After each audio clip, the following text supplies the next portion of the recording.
I remember thinking, um, I'm I'm going to end up going to prison for this. I remember looking at my daughter one time and just thinking, what in the heck have I done?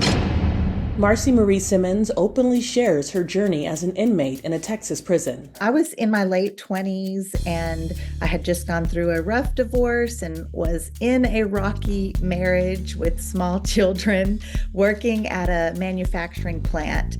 And they were kind of doing some shisty things with their books, and they were having me participate. I was participating. I was helping them cook their books.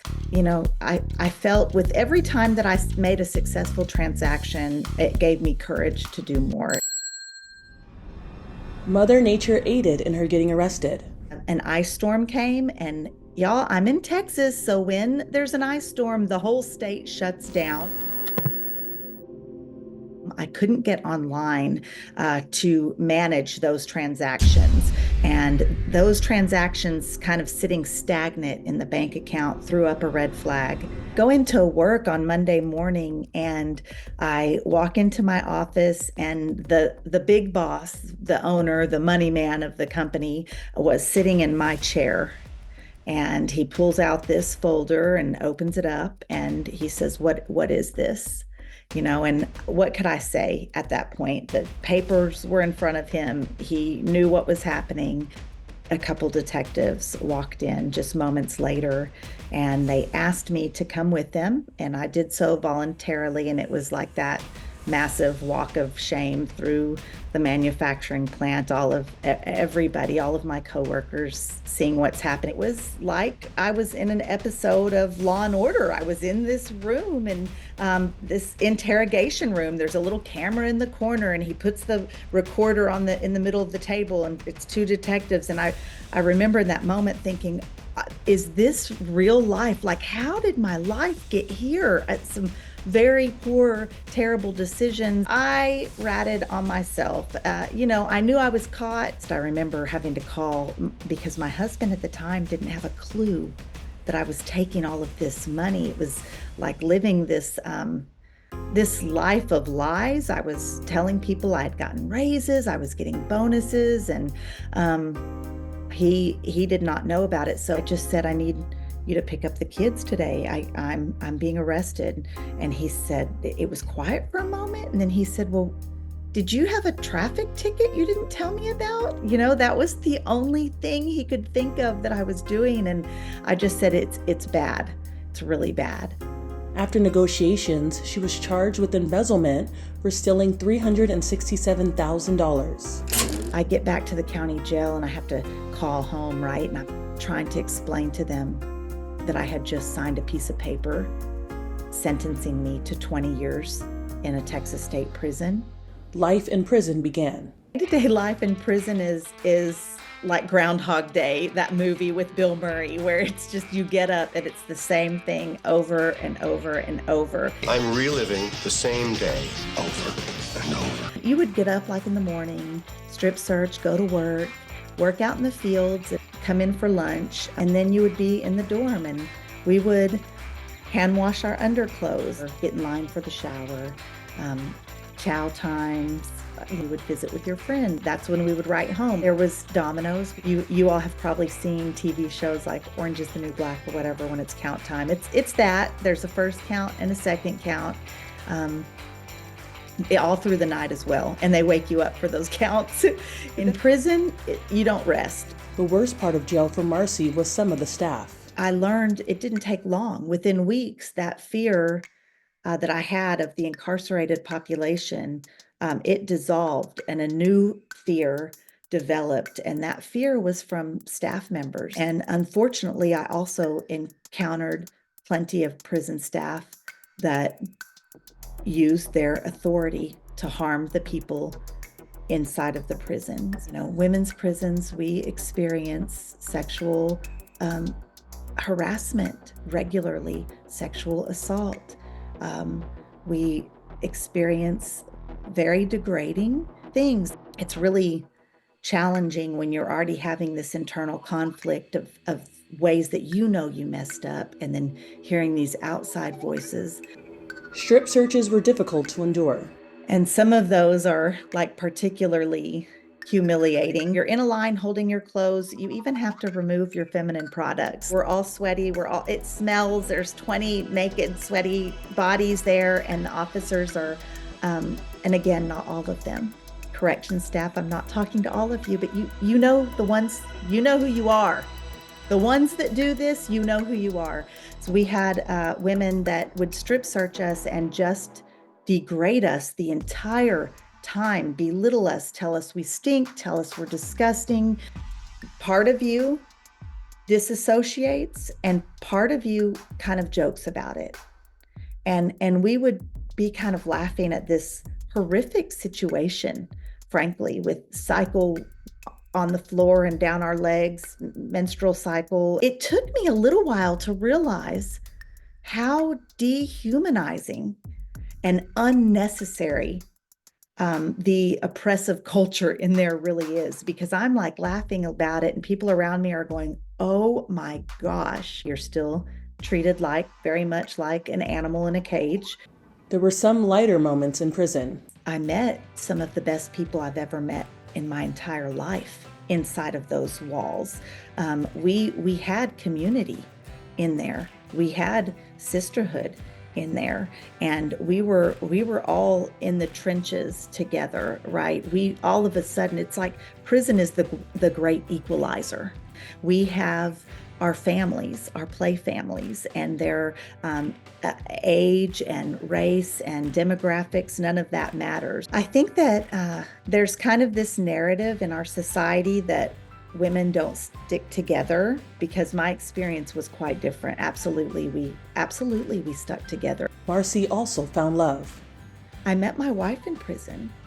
So we met in 2017 in the beginning of the year, and by November we were in a relationship. And so very, very good things came out of that experience. While incarcerated, Marcy says inmates got creative with hacks. The ingenuity in prison is really fascinating. I remember learning how to fry pickles, like coat them in chips, and we would use a paper bag for an oven and use our blow dryer like an air fryer. We used Effordent to bleach our hair. We would bleach our teeth also mixing Effordent and toothpaste. We made a lot of our own makeup. We could make foundation with baby powder and ground instant coffee. We would make it all powdered form and make our foundation. I still will use a pencil. Don't come for me, y'all, but I will still use a pencil when for eyeliner sometimes. Marcy served time with notable people, including the woman responsible for Selena's death. Yeah, Yolanda Saldivar, she was actually in protective custody the whole time I was locked up. So she was infamous in there, obviously, just the way that she's infamous out here. She did a lot of soul searching before getting released. I remember towards the end of my sentence, I had actually made parole at about 10 years. And it was bitter, sweet. I knew I was not going to see many of these women ever again in life. I also remember thinking, I have really done some things in here that I wouldn't ever want to do in front of my children. And I remember really reflecting on that before I came home about who did I want to be out here. It was also this opportunity to reinvent myself again. She was released in January of 2021. Mom and dad, my brother, and my two youngest daughters, who I had left them in diapers, and I came home and they were in middle school. They were there to greet me. Family's such a good thing. I have an amazing family. It took time to adjust to normal life. There were fearful times, like grocery stores overwhelmed me. I was so excited about Free World mascara, but then when I went to the makeup aisle and I'm seeing that there's like 30 different kinds and colors and all of these smells are hitting me, I left with nothing the first time.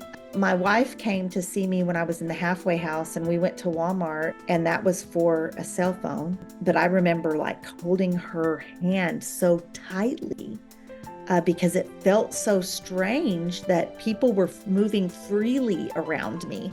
Since I've gotten released from prison, I have been diagnosed with PTSD. So my parole stipulations include I'm not allowed to have a checking account, savings account, debit card, or credit card. Marcy is transparent about her journey on social media. I just wanted it out there. Like, hey, this is me. I made this bad decision in life. It took me on this path. I'm home now. It happened. We don't have to hide. So I found strength in sharing that knowledge, and it just grew and it exploded. I've had so many opportunities have come to me because of my social media.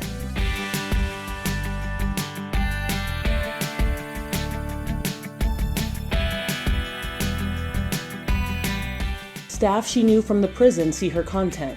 That all of those officers watch my TikToks.